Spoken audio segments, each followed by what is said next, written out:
महाराज विक्रमादित्य जड़े सिद्ध साधक एवं तपस्वी थे, जहाँ को देवराज इंद्र मध्य डरुथिले।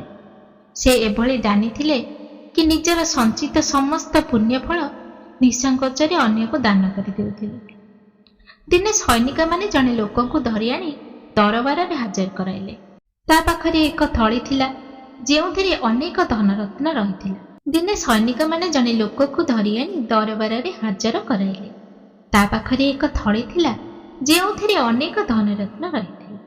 से चोर बोली संदेह सैनिक माने ताको बांधी आनिथिले। महाराज पचारिबारु से कहिला, मु जने धनी व्यवसायी घरे चाकर भाव काम करुथिली। सेही व्यवसायी वृद्ध काले तरुणी भाज्या ग्रहण करिथिले। से ताको संतुष्ट करि पारु नथिले।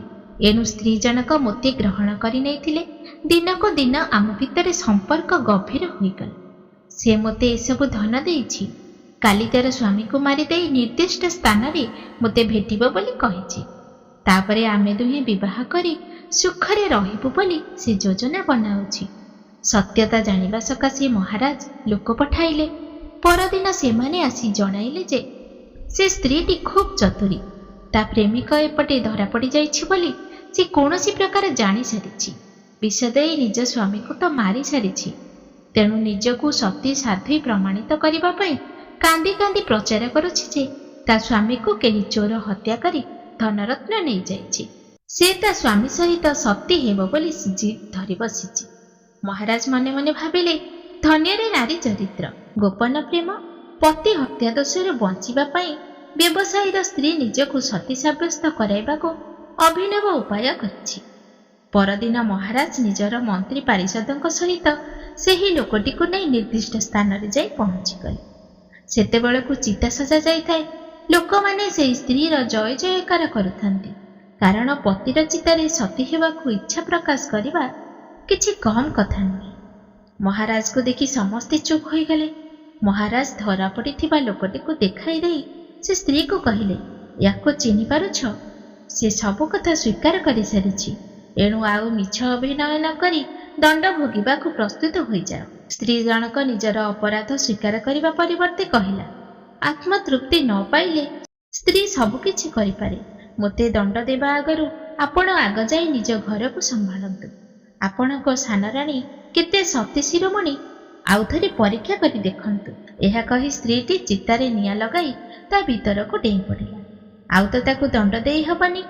ଏଣୁ ମହାରାଜ ସଦଳ ବଳେ ମହଲକୁ ଫେରିଗଲେ। ତାଙ୍କ ମନରେ ସାନରାଣୀଙ୍କ କଥା ଘାଣ୍ଟି ହେଉଥାଏ। ପରଦିନ ଠାରୁ ସେ ସାନରାଣୀଙ୍କର ଗତିବିଧି ଉପରେ ତୀକ୍ଷ୍ଣ ଦୃଷ୍ଟି ରଖିଲେ। ଦିନେ ରାତିରେ ସେ ଶୋଇଯିବାର ଛଳନା କରି ସଚେତ ରହିଲେ। ସାନରାଣୀ ନିଶାର୍ଦ୍ଧରେ ମହଲରୁ ଯାଇ ଜଙ୍ଗଲ ପାଖରେ ଥିବା ଏକ କୁଡ଼ିଆରେ ପହଞ୍ଚିଲେ।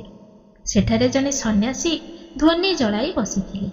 ରାଣୀକୁ ଅନୁସରଣ କରି ମହାରାଜ ମଧ୍ୟ ସେଠାରେ ଯାଇ ପହଞ୍ଚିଲେ। ରାଣୀକୁ ନେଇ ସନ୍ନ୍ୟାସୀ କୁଡ଼ିଆ ଭିତରକୁ ଗଲେ। ତାକୁ ଉଲଗ୍ନ କରାଇ ନିଜେ ମଧ୍ୟ ନଗ୍ନ ହୋଇ କାମ କ୍ରୀଡ଼ାରେ ମାତିଗଲେ। ମହାରାଜ ଆଉ ନିଜକୁ ସମ୍ଭାଳି ପାରିଲେ ନାହିଁ।